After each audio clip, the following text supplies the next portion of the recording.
Hi, my name is Patrice Morris Ball. I'm 57 years old. Today is February 14th, 2019, and we're in Portland, Oregon. I'm here with my friend Lucy McGuffey. Hi, I'm Lucy McGuffey. I'm 37 years old. Today is February 14th, 2019. We're in Portland, Oregon, and I'm here with my friend Patrice. Um, Patrice, considering that this is National Donor Day, will you just give me the basic story of your story with donation? Yeah, well, I first learned about donation many years ago, I guess getting my first driver's license, but my personal relationship to it started in 2000 when I learned that my sister would ultimately need a kidney and pancreas.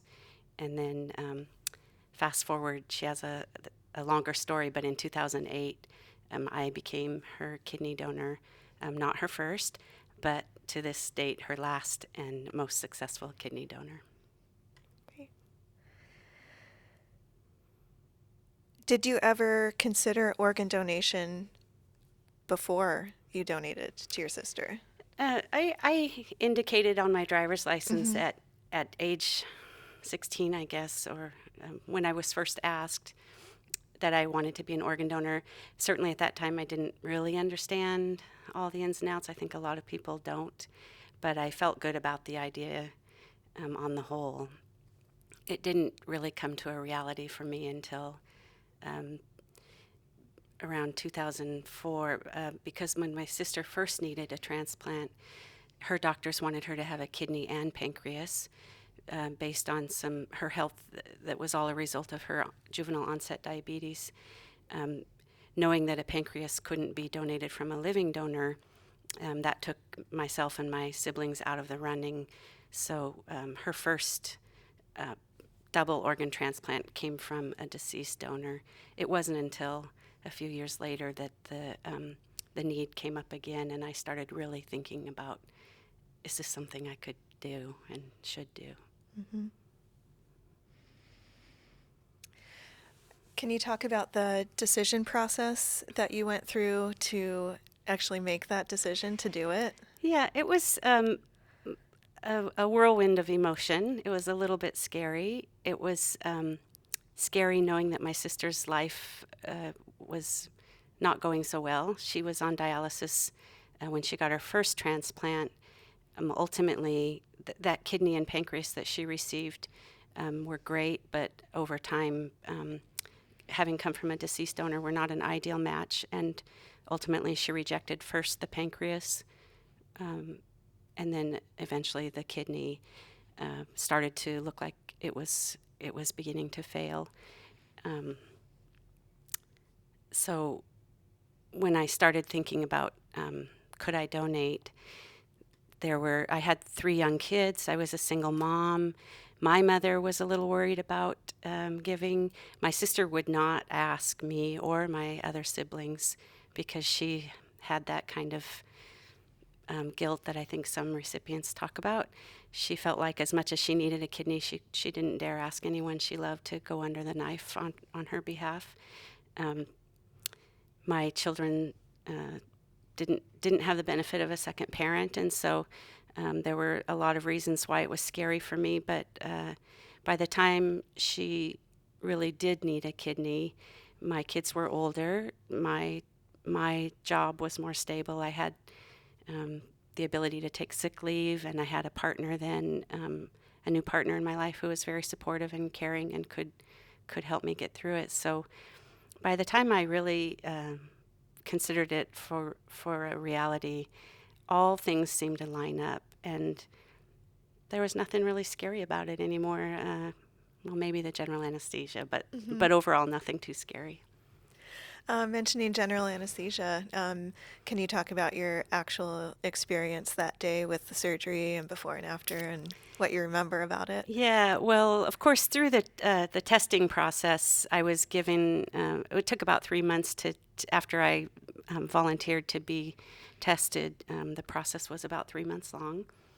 Um, they check out every bit of your bodily functions and your heart and your mental state, and all the things I can't remember right now. But one of the things that they talked about during testing was your motivation and your understanding of what the impact might be on your own health, and making sure that your finances are in order, that you can afford to take the time off. Of course, my medical expenses were all covered, but I did have to take some time off work. So all of those things were had been addressed by that point. The day that I finally went in for surgery was an exciting day. It wasn't really scary at all. They give you a chance, even right up until the last minute, to change your mind. And I really was excited about helping my sister and getting it over with. Mm-hmm. The scariest part, like I said, was knowing that general anesthesia is just going under completely and sort of losing all control or consciousness of what's happening. I knew that if I woke up, when I woke up, it would be all over with. And so what seemed like minutes later, I was waking up and thrilled to see my kids and my partner. And I think my earliest memory is that right away they said, "Your sister's great, your kidney is functioning." She made urine on the table as soon as we put it in, and that was huge. It was a very happy day.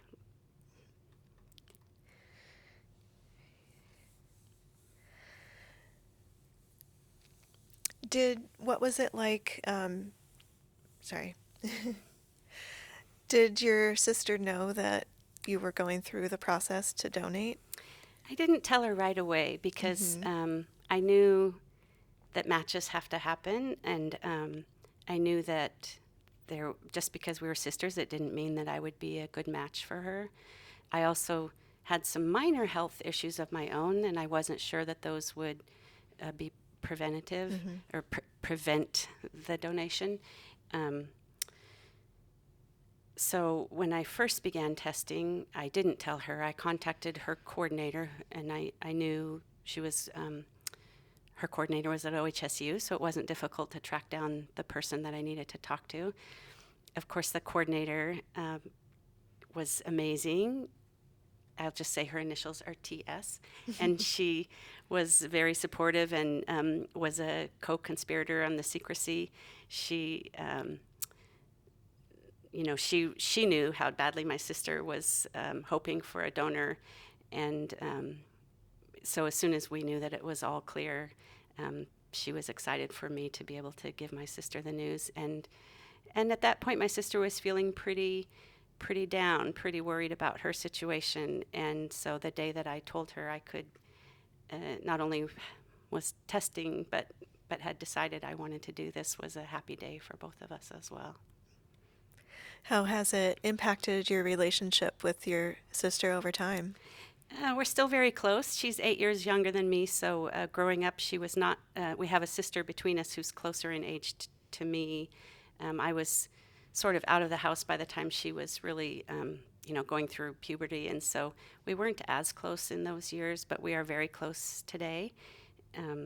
She was able to go on and get married, and she has a stepson of her own now, and is living a pretty happy, full life. And I'm happy to say that my children now still have their aunt in their life, somebody who was very important because they didn't have their father around so much, and so my sister was sort of the second parent. She was at every school performance and baseball game, and I couldn't imagine not doing what I could to keep my aunt in the lives of my children, and we're all happy and healthy today, and I'm pretty pleased with the way it turned out.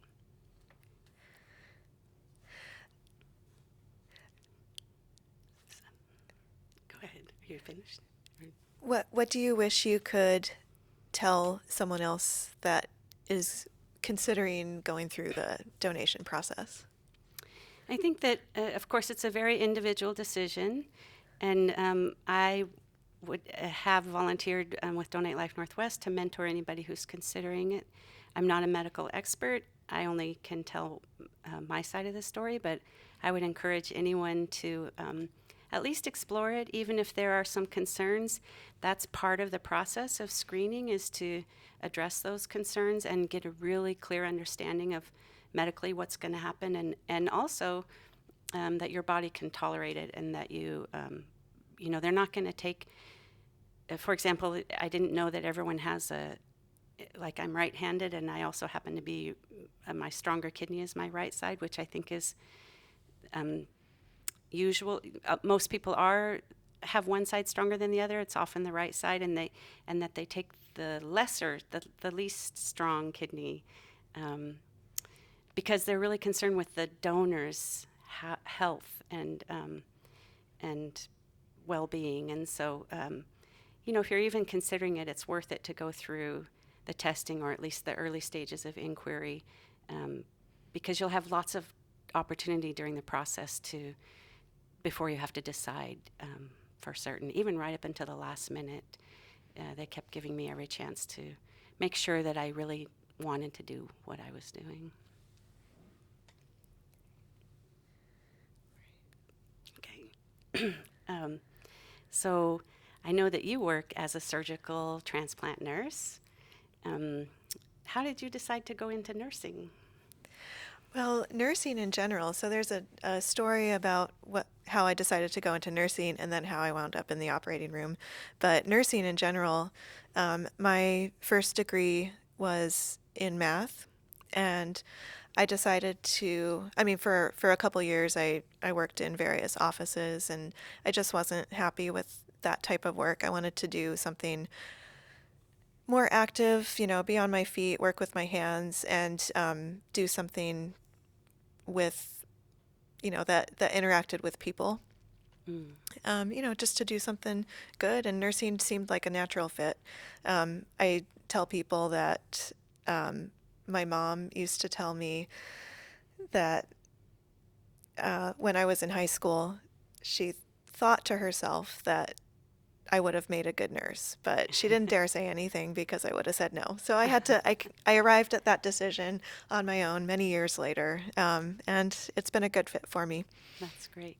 And when you decided to become a nurse, how did your mom take that news?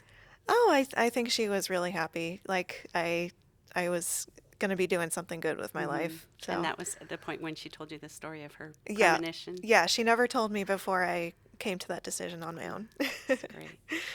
And then once you had your nursing degree, how is it that you ended up in the surgical transplant unit? Yeah, well, during nursing school, my very first term, I had the opportunity to observe a real surgery in the real operating room, and it was everything that I had hoped for.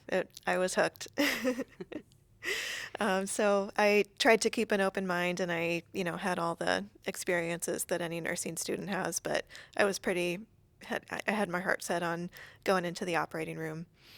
And when I had a clinical rotation at the Portland VA in dialysis, and one of the nurses there was an acquaintance of someone who worked in the operating room, and so she set up a meeting time for us. So I was able to have a little tour of the operating room and meet the manager, and the rest is history. Do you remember the first transplant surgery that you assisted or observed? I had an interest in transplant from the start, and I don't actually remember the. I don't think I remember the first. It was probably a kidney transplant, the first one I saw, Hmm. um, but I don't remember specifically. Now How I've seen so many. how do you typically, what kind of opportunities do you have to interact with the patients before they undergo surgery? Well, as a circulating nurse, so in the operating room we have a circulating nurse and a scrub nurse or a scrub tech, and the circulating nurse is the person who meets the patient and kind of provides the hands-on care with the patient. So you don't have very long, but you have a short time to build rapport and interview them, talk to them, kind of, and it's one of your jobs to make them feel comfortable with a really strange situation of Mhm. being in the operating room about to go to sleep for surgery. So, just getting to know them, making them feel comfortable, trying to remind them of things that they like as they're going to sleep, and then also staying in touch with their family while they're under. And because you work at the VA, your patients are all veterans. Is there a Mhm. anything unique about their situation? Um, Definitely. Yeah. The one thing about working at the VA is the patients all have something in common. They have all been through active duty. They just have a different sense of community and solidarity that mhm. I haven't felt as strongly at other hospitals. Yeah, the patients definitely um, feel a camaraderie with each other. And when they are arriving for their surgery, you mentioned earlier about a backup. Can you talk about that a little more? Oh, yeah. For every transplant, we bring in a primary recipient and a backup recipient. So, and that the purpose of that is if something happens and the surgery isn't able to happen with the primary recipient, we have a backup ready to go, and then we don't have, the organ doesn't get wasted because everyone recognizes what a precious resource that is. So, some people that have been brought in as a backup have had the experience of getting all ready for surgery the day of surgery and then it doesn't happen. So that can be disappointing. But But hopefully, they know that they're the backup when they yeah, are. they know that and they know that there's a chance that that could happen. It's still disappointing. And sure, I Hmm. imagine. At the VA, because today's National Donor Day and we're Yes. talking about organ Right. donation, um, typically the organs that are transplanted at the VA are coming from what kind of donors? It could be any. Yeah, it's not just veterans. So sometimes they come from other hospitals in Portland. Sometimes they come from far distances. Like we frequently get organs from Boise or Southern Oregon, even Alaska and Hawaii. So we don't have organ donors at the Portland VA typically because we're not a trauma hospital. So And you're talking fortunately. about donations that come from deceased donors. Deceased donors, yes. And do you often have living donors that come in expecting to Occasionally, donate? yes, we do living donors too, and those don't have to be veterans to be Hmm. able to donate to someone. And So, so in that case, so the donor, or sorry, the recipient would have arranged. Um, usually, there's somebody that is donating mhm. specifically for the intended recipient. Yes, usually it's a family member, but sometimes we've had non-related Hmm. acquaintances. Which can happen great, Yes, and right. and Lucky situation. living Yeah. donations are often more successful than donated organs from deceased Yeah. donors. So that's great when that happens. I would love to see that happen more. Yes, don't wouldn't we both? Yes. Yes. Um, do you have a favorite memory of a patient that you had a particularly touching interaction with, or? Um, recently, just recently, we had a patient. Working in the operating room, I don't often get to see my patients after surgery. Like they're just there, and I meet them and have contact with them the day of surgery. But then I don't often get to see what happens to them after. So recently, we had a patient that he wanted to see a record of something that happened during surgery.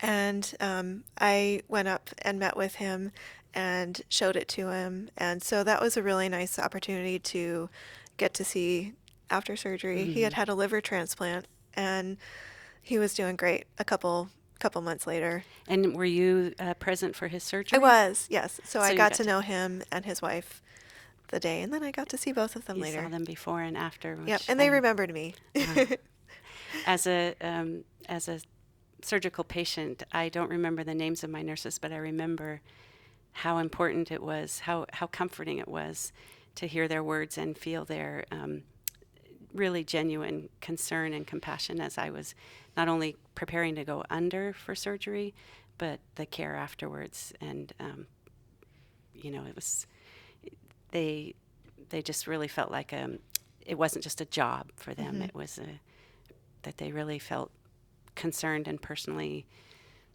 happy and satisfied to do their work and really caring. So it's great. I'm sure that's the kind of nurse you are too, because as my friend, I know you to be that kind of person.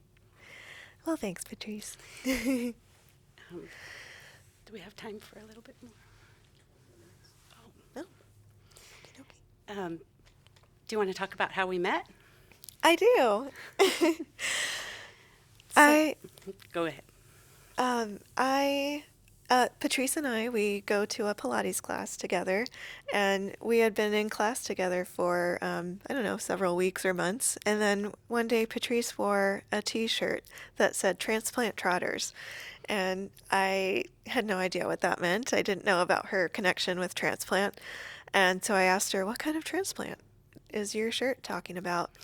And Patrice can tell more about the Transplant Trotters Yes. program. I live here in Portland, and Donate Life Northwest has a team because Portland has the big. I think it's one of the biggest relay races in the country, and teams come from all over every August to run this team relay race from Mount Hood to the Oregon coast. They also have walkers who do the power walking relay race just from Portland to the Oregon coast. And because the Bob Foote, I think is his name, who started Hood to Coast, has his own personal story related to organ transplant. He always has encouraged our team. Donate Life Northwest is not the official team. It's but many of us have an affiliation with Donate Life Northwest. Our team is called Transplant Trotters, and I personally have not been on the team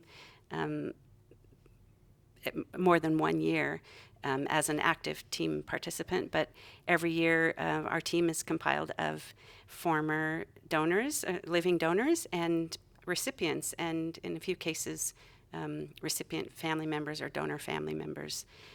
Our van, if anybody knows anything about Portland to Coast or Hood to Coast, the vans are decorated with themes often and crazy costumes or posters or banners. And so we don't get too crazy, but our vans are decorated to raise awareness. And all along the route, we take every opportunity we have to inform other runners and walkers about how they can register to be an organ donor and to show that we as living donors and recipients are still able to live normal lives and be athletes. We do have runners as well, but our team are made up of all walkers. And on our team also there are members who are part of the National Transplant Games, which happens every other year and is an amazing group of athletes as well. So I was wearing a T-shirt from my team. I just happened to grab that shirt for Pilates class that day, never dreaming that it would lead to our meeting, but so happy that together we've become members of the new group, Women Encouraging Living Donations. I'm also very glad to be a part of that group because I didn't know much about living donation before because we do some living donors at the VA, but not very many. So there was a lot that I didn't know about it, even though I work in the field. And I've learned a lot from you and from the other women in the group that have been through donation or been through receiving an organ. So there's still a lot to learn. Yeah. And I'm really glad to be a part of it. Me too. And I'm glad we're going to share this goal to educate our community and beyond. Yes. Well, I did want to ask you, how has donating a kidney affected your life? Have you noticed any physical effects from it? Personally, I've not had any problems. My recovery was just as that predicted. They said the average recovery, I took 3 weeks off of work. I went back half-time for my first week back. I was able to have my nephrectomy or my kidney removed laparoscopically, so I had minimal stitches, although what they do to get to your kidney means cutting through a lot of layers of muscle and tissue. So there was a lot of healing that happened, but nothing that was um, so unbearable. I was on painkillers for a couple of days, but beyond that, nothing too bad. I didn't lift weights, as in nothing bigger than a carton of milk for a while. But they told me before donation that I could not engage in sports such as boxing, tackle football, or rugby after that, and I didn't participate in those sports to begin with, so it was not a Mm-hmm. sacrifice for me. Um, and no, since then I don't notice any physical problems or complications. Um, I feel happy to have done it, and lucky that it went so well, and thrilled to have my sister doing better. Do you feel like you have learned things in the operating room that have changed your outlook on life or your approach to organ donation? For sure, yeah. Especially getting to know the families and people that are going through the process that need an organ, um, how difficult it is to be waiting for something like that. I don't know, I need to think about it. Sorry, we didn't Yeah. practice that question.